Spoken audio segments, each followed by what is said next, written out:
Hello everyone, कैसे हैं आप सब लोग। Welcome back to ICT virtual classroom Dehradun. मैं निखिल राणा। क्लास 8 का अपना जो मैथ्स का हमारा टॉपिक है चतुर्भुजों को समझना, उसको हम कंटिन्यू करेंगे, उसको हम स्टार्ट रखेंगे। तो चलिए अपनी क्लास शुरू करते हैं। शुरू करने से पहले हमेशा की तरह थॉट ऑफ द डे लेके चलते हैं। तो आज का थॉट ऑफ द डे है बच्चों, if you are not willing to learn, no one can help you, and if you are not determined to learn, if you are determined to learn, no one can stop you. जी हाँ, if you are not willing to learn, अगर आपकी इच्छा ही नहीं है कोई चीज सीखने की, तो आप चाह के भी कुछ चीज नहीं सीख सकते। बट आपने कोई चीज अगर डिटरमाइन यानी ठान ली, तो आपको कोई रोक भी नहीं सकता है। इट मीन्स कि अगर आप, if you are not willing to learn, है ना, आप आ रहे हैं क्लास में या कहीं बैठ रहे हैं, तो बिल्कुल शांति से आप जो है एकदम बैठे हुए हैं, कोई आपका ध्यान नहीं है क्लास की तरफ, आप बेमन से बैठे हैं, तो आपको चाहे कितना भी बेस्ट कोच हो, कितना भी बेस्ट टीचर हो, आप चाह के भी वो चीज सीख नहीं पाओगे। वो चीज आपके दिमाग में नहीं है। क्यों? क्योंकि आप मन से ही नहीं बैठे हो, है ना। तो कोई भी चीज करो, कहने का मतलब है कोई भी चीज करो थोड़ा मन लगा के करो, जिससे उसमें आपको रिजल्ट भी मिले। और अगर आपने कोई चीज ठान ली कि नहीं यार मुझे ये चीज अचीव करनी है, तो आपको कोई रोक भी नहीं सकता। चाहे कितने भी हर्डल्स, कितने भी बहाने आप बनाते थे, वो आप नहीं बनाओगे। आप बहाने बनाने की जगह काम खुद से करने पे, मतलब या काम को पूरा करने पे बिलीव करोगे। एक बार आप करके देखिएगा।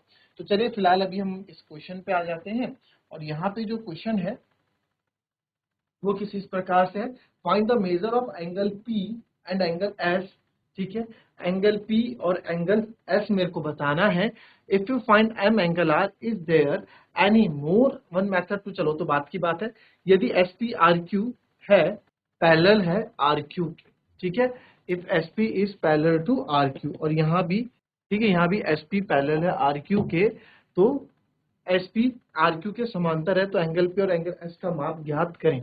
ठीक है जी। तो हमें क्या चीज दी गई है, अब ये आपको जो हमने पीछे के अभी तक जो क्वेश्चन किए, जो हमने कल क्वेश्चन किए थे, उसी पे बेस ये क्वेश्चन भी आपके पास है। ठीक है, यानी कि एंगल पी और एंगल एस मेरे को बताना है। और क्या दिया गया है कि जो एस पी है वो क्या है, आर क्यू के पैरेलल है, यानी कि ये दो क्या है, पैरेलल लाइंस हैं। ठीक है, तो चलिए बताइए मेरे को क्या है इसका आंसर। चलिए,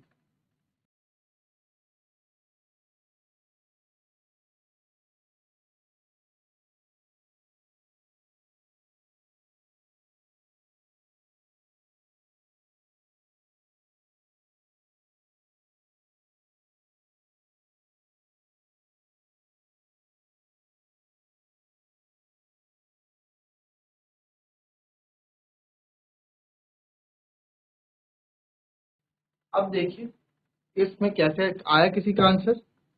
देखिए यहाँ कैसे हम इस क्वेश्चन को सॉल्व करेंगे। अब हमें बोला गया है कि ये दोनों पैरेलल लाइंस हैं, है ना। अब हमें ये दोनों बोला गया है, इसको थोड़ा बढ़ा देते हैं आपके समझने के लिए, ताकि आप लोग इसको अच्छे से रिलेट कर सको, अच्छे से चीज को समझ सको। तो मैंने क्या क्या है, पैरेलल है, तो इसको मैं थोड़ा आगे बढ़ा दूं, यानी ये पैरेलल लाइन होगी, दोनों पैरेलल हैं, एक दूसरे के समांतर है। तो ये जो दो पैरेलल लाइंस को काटते हो हमारी ट्रांसवर्सल लाइन हो जाती है। हमने माना कि एक ट्रांसवर्सल लाइन है जो दोनों पैरेलल लाइंस को काटती हुई जा रही है। ठीक है, तो जब कोई दो पैरेलल लाइंस को कोई ट्रांसवर्सल काटती है, कोई पैरेलल लाइंस को कोई ट्रांसवर्सल काटती है, तो क्या बनाती है, एक, अब देखो ये, अब एक ही तरफ के एंगल, ट्रांसवर्सल के एक ही तरफ के एंगल का सम 180 डिग्री होता है। तिर्यक रेखा के एक ही ओर के कोणों का योग 180 डिग्री होता है ना, ये हमने पढ़ा है कि तिर्यक रेखा के एक ही ओर के कोणों का योग 180 डिग्री होता है। तो यहाँ मैं लिख सकता हूँ, यहाँ लिख सकते हैं, because PQ is a transversal, यानी कि PQ एक त्रियक रेखा है। ठीक है, PQ एक त्रियक रेखा है, बिकॉज, तो therefore angle P plus angle Q बराबर होगा 180 डिग्री। इसका हम क्या यहाँ पे जवाब देंगे, क्यों, because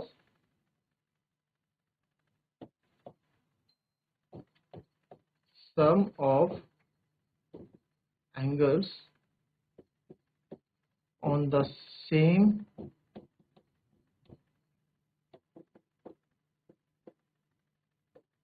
side of transversal is 180 degree, यानी कि sum of angles on the same side of the transversal is 180 degree. कहने का मतलब है कि दो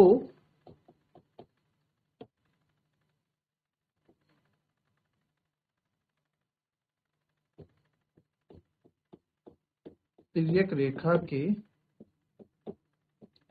एक ही ओर के कोणों का योग 180 डिग्री होता है। ठीक है, तिर्यक रेखा के एक ही ओर के कोणों का योग 180 डिग्री होता है।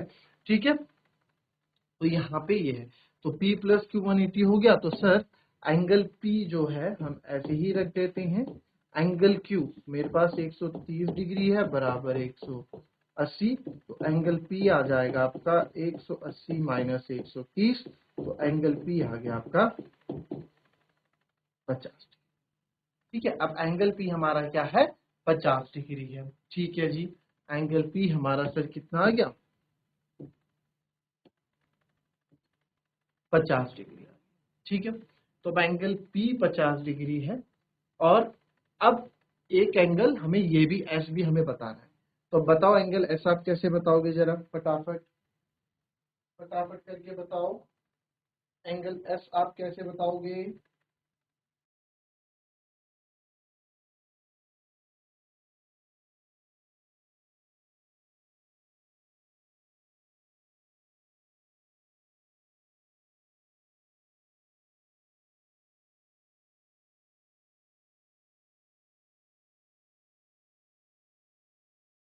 चलिए भाई, एंगल एस तो निकाल दिया होगा।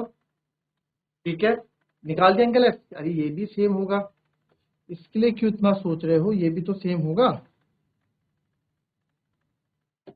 देखो ये कैसे सेम होगा, अब यहाँ पे क्योंकि ये दोनों पैरेलल लाइंस हैं, तो यहाँ पे एस आर ट्रांसफर हो गया, because P Q the transversal, और यहाँ पे लिख लो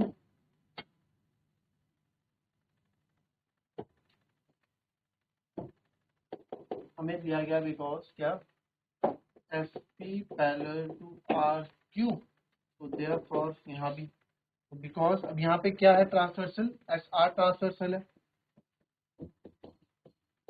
समझ जाएंगे आप। ट्रांसवर्सल मतलब क्रिया रेखा, S R is a transversal line. ठीक है, ट्रांसवर्सल के एक ही ओर के कोण 180 डिग्री होते हैं, तो angle S plus angle R बराबर 180 डिग्री होगा।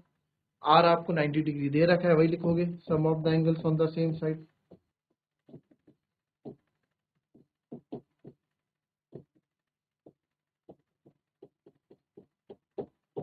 ठीक है, ट्रांसवर्सल इज 180 डिग्री, तो angle S plus angle R, sir angle S कितना है वो तो हमें निकालना है, एंगल आर 90 डिग्री है, तो 180 डिग्री, तो एंगल एस हो गया आपका 180 में से 90 गए, तो यहां से आप देखोगे एंगल एस आ गया आपका 90 डिग्री। सेम था बेटा, दोनों में ही वही लगा, sum of the angles on the same side of transversal, यही चीज हमने दोनों में यूज की। ठीक है, तो इस तरह से आपका ये आंसर आ जाएगा। अच्छा, अब ये पूछ रहा है कि if you find M angle R, is there more one method to find angle P. अगर आप एंगल आर निकाल देते हो, तो क्या यहाँ कोई पी को निकालने के लिए कोई दूसरा मेथड हम यूज कर सकते हैं? या बिल्कुल कर सकते हैं।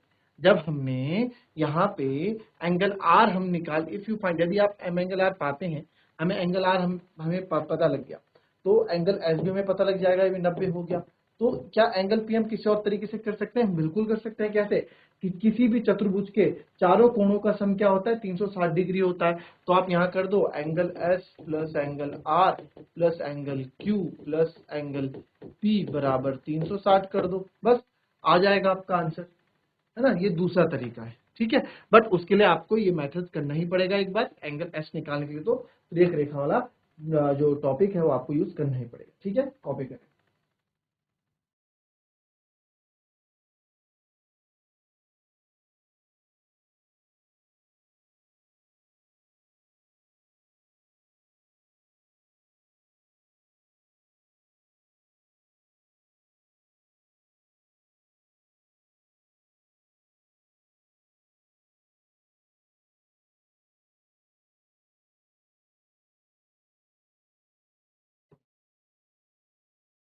चलिए कुछ प्रॉपर्टी नया टॉपिक इसमें स्टार्ट करेंगे जो कि आपकी डायरेक्ट इक्वल ऑफ लेंथ। ठीक है, क्या ये बता रहे हैं? ये बता रहे हैं कि जो डायगोनल रेक्टेंगल है, ठीक है, किसी भी रेक्टेंगल के जो डायगोनल्स होते हैं इक्वल लेंथ के होते हैं, यानी कि जो उनकी लंबाई होती है लेंथ बराबर होती है, इक्वल लेंथ के वो रेक्टेंगल होते हैं। पहले लिख लो, फिर इसके फिगर भी बना के आपको।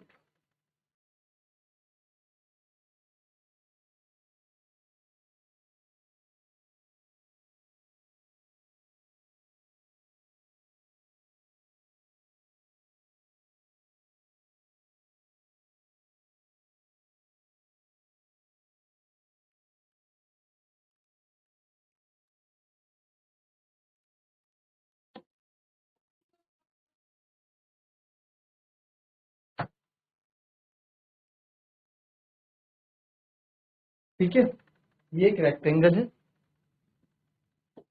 अब ये रेक्टेंगल आप ले लो, ए बी सी डी नामकरण कर देते हैं। सिंपल सी कुछ चीजें याद रखनी है आपको, भी ज्यादा याद नहीं रखना है आपको। क्या है, आपको पता है रेक्टेंगल में सारी जो अपोजिट साइड्स इक्वल होती हैं, है ना, ये तो हमने पढ़ा है। अपोजिट साइड्स इसकी इक्वल होती हैं, ठीक है। इसके सबसे पहले diagonals are equal length. Diagonals कौन से हो गए इसके? डायगोनल ए सी, इसका एक डायगोनल ए सी हो गया। तो जो ए सी है वो किसके बराबर होगा? बी डी के बराबर। किसके बराबर होगा? बी डी के बराबर होगा। इतना यहाँ पे बताया जा रहा है बस, कि इन दोनों इक्वल लेंथ के होते हैं। अगर एक 5 सेंटीमीटर का है तो दूसरा भी 5 सेंटीमीटर का होगा। ये आप थोड़ा याद रखें। क्लियर? ये दोनों इक्वल लेंथ के, ठीक है, बराबर। तो बीच में जहां कट रहे होंगे अपने को बाइसेक्ट भी करेंगे, है ना। जहां एक दूसरे को कट होंगे वहां बाइसेक्ट। जब इक्वल लेंथ के तो इनका देखो, जब ये खुद इक्वल लेंथ के हैं तो इनका हाफ भी क्या होगा? इक्वल लेंथ होगा। जब ये खुद इक्वल लेंथ के हैं तो इनका हाफ भी क्या होगा? इक्वल लेंथ होगा, है ना।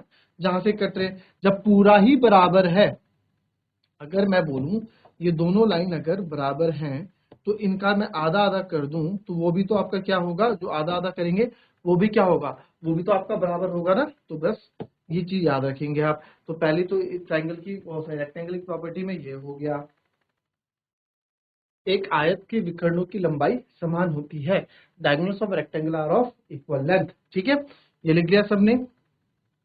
अब आपके पास diagonal of a square are perpendicular bisector of each other. एक वर्ग के विकर्ण एक दूसरे के लंबवत समद्विभाजक होते हैं। चलिए बताऊंगा आपको मैं, पहले बना दो ये फिगर।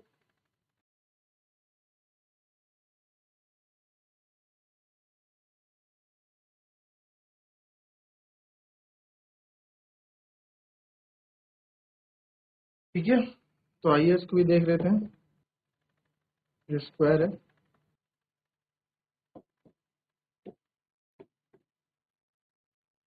ठीक है। इसमें एक पॉइंट डायगोनल स्क्वायर है perpendicular bisector of each other. ठीक है, परपेंडिकुलर बाइसेक्टर, यहां से क्या चीज निकल के सामने आती है? यहाँ से ये चीज भी निकल के सामने आती है, एक विकर्ण के एक दूसरे के लंबवत जो है। इसमें एक चीज और निकल के सामने आती है। क्या चीज रिजल्ट सामने आता है? कि डायगोनल ऑफ स्क्वायर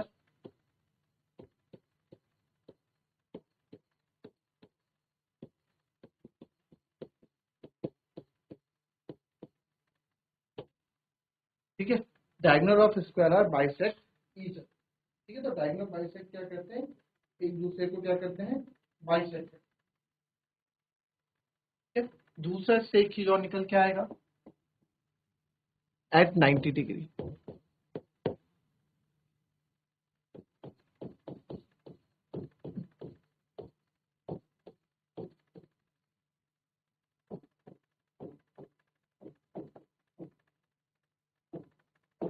जो डायगोनल ऑफ स्क्वायर होते हैं वो लेंथ में भी क्या होते हैं? इक्वल होते हैं। ठीक है, लेंथ में भी क्या होते हैं? इक्वल होते हैं, बराबर, जैसे रेक्टेंगल के होते हैं। अच्छा, परपेंडिकुलर बाइसेक्टर क्या है? परपेंडिकुलर बाइसेक्टर है बच्चों कि एक वर्ग के विकर्ण एक दूसरे को लंबवत समद्विभाजक करते हैं। बाइसेक्ट मतलब मैंने पहले भी बताया था, divided into equal parts को हम बाइसेक्ट बोलते हैं ना। बाइसेक्ट को मैं फिर से आपको बता दूं, परपेंडिकुलर बाइसेक्टर या फिर बाइसेक्ट को हम क्या बोलते हैं? Divided into equal parts. Divided into equal parts को हम ये बोलते हैं। ठीक है, तो आप यहाँ पे देखेंगे तो यहाँ पे जो एक दूसरे को काटते हैं ना, यहाँ पे काटते हुए 90 डिग्री बनाते हैं। क्या बनाते हैं? 90 डिग्री। तो चारों तरफ यहाँ पे आपको 90 डिग्री ही देखने को, एक दूसरे को जब ये काटते हैं तो 90 डिग्री का कोण बनाते हैं। तो यहाँ जो काट रहे हैं तो ये भी 90 डिग्री का कोण है, ठीक है। आप देखें ये भी, यहाँ पे भी, ये भी 90 डिग्री का कोण। कैसे बनता है 90 डिग्री का कोण? ये और ये है ना, ये 90 डिग्री का कोण है, ये और ये 90 डिग्री का कोण है, ये और ये 90 कोण है, और वैसे ये और ये आपका 90 डिग्री का कोण। तो जहां भी ये काट रहे हैं वहां पे 90 डिग्री का कोण बना देते हैं। तो आप एक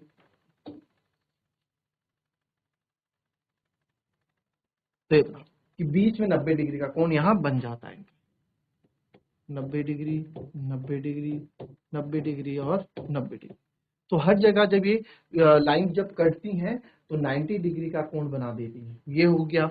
diagonals of square are equal in length, यानी कि इनके जो डायगोनल्स हैं वो लेंथ में इक्वल होंगे। एग्जांपल आप अगर यहाँ देंगे तो यहाँ पे जो AC है वो आपका BD के बराबर है, वो तो है ही है, और साथ ही साथ एक दूसरे को बाइसेक्ट भी कर रहे हैं। इसको अगर मैं यहाँ नाम दे दूं, यहाँ पे नाम दे दूं O, ठीक है, यहाँ पे हम नाम दे दें O, ठीक है, यहाँ पे हम नाम दे दें O। तो O नाम दिया तो आप यहाँ बोल सकते हैं कि AO OC के बराबर है सर। यहाँ पे हम और भी बोल सकते हैं, जो AO है वो OC के बराबर है, और जो OD या DO है कुछ भी आप बोल सकते हैं वो OB के बराबर है। तो कुछ भी आप यहाँ चीजें बोल सकते हैं, AO OC के बराबर है और DO OB के बराबर है, यानी कि ये इसके बराबर है और ये इसके बराबर है। क्लियर? इस तरीके से भी आपकी चीजें पूरी हो जाती है। ये O हो गया, मिट गया था, है ना। तो यहाँ से AO OC के बराबर और OD आपका OB, आप इसको DOB बोल सकते हैं, ऐसा नहीं है, DOB इसको बोल सकते हैं, ठीक है। तो यानी कि ये इसके बराबर हो गया और ये इसके बराबर। क्लियर? ठीक है। तो ये हमारी आज की क्लास, इसमें हमने 2 प्रॉपर्टीज पढ़ी, इस पे कुछ क्वेश्चंस करेंगे कल, और हो सके कल हम इस चैप्टर को फिनिश कर देंगे। तो चलिए आज की क्लास यहीं समाप्त करते हैं, मिलते हैं कल की नेक्स्ट क्लास में। तब तक के लिए be happy, be healthy and be safe. Thank you and